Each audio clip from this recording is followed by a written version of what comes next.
ನಮಸ್ತೆ. Chemistry PUC concept important for TET and CET. ಹೈಸೆನ್ಬರ್ಗನ ಅನಿಶ್ಚಿತತೆಯ ತತ್ವ.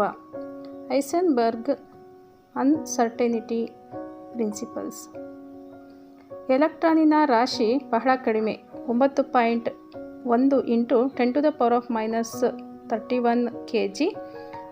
ಅದರ ವೇಗ ಅತಿ ಹೆಚ್ಚು 2.2 × 10⁶ m/s. ಮೇಲಾಗಿ ಅದು ನ್ಯೂಕ್ಲಿಯಸ್ಸಿನ ಸುತ್ತ ತಿರುಗುತ್ತಿರುತ್ತದೆ.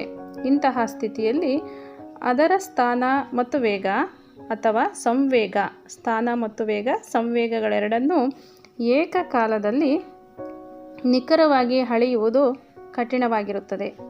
ಎಲೆಕ್ಟ್ರಾನಿನ ಸ್ಥಾನವನ್ನು ಕರಾರುವಕ್ಕಾಗಿ ಗುರುತಿಸಿದರೆ ಅದರ ವೇಗವನ್ನು ನಿಖರವಾಗಿ ಅಳೆಯಲಾಗುವುದಿಲ್ಲ, ಅಥವಾ ವೇಗವನ್ನು ಕರಾರುವಕ್ಕಾಗಿ ಅಳೆದರೆ ಅದೇ ಸಮಯದಲ್ಲಿ ಅದರ ಸ್ಥಾನವನ್ನು ನಿಖರವಾಗಿ ಗುರುತಿಸಲಾಗುವುದಿಲ್ಲ.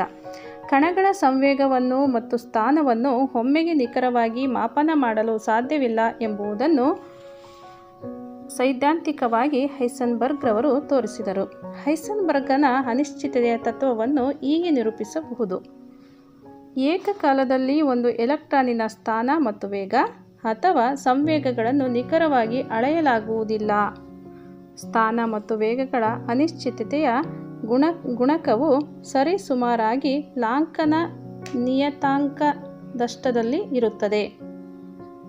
ಸ್ಥಾನದ ಅನಿಶ್ಚಿತತೆ Δx ಮತ್ತು ಸಂವೇಗದ ಅನಿಶ್ಚಿತತೆ Δp ಆದರೆ ಇವುಗಳ ಗುಣಕವು ಸುಮಾರಾಗಿ h/4π ನಷ್ಟು ಅಥವಾ ಅದಕ್ಕಿಂತ ಅಧಿಕ ಇರುತ್ತದೆ. Δx × Δp = h/4π ಆಗಿರುತ್ತದೆ.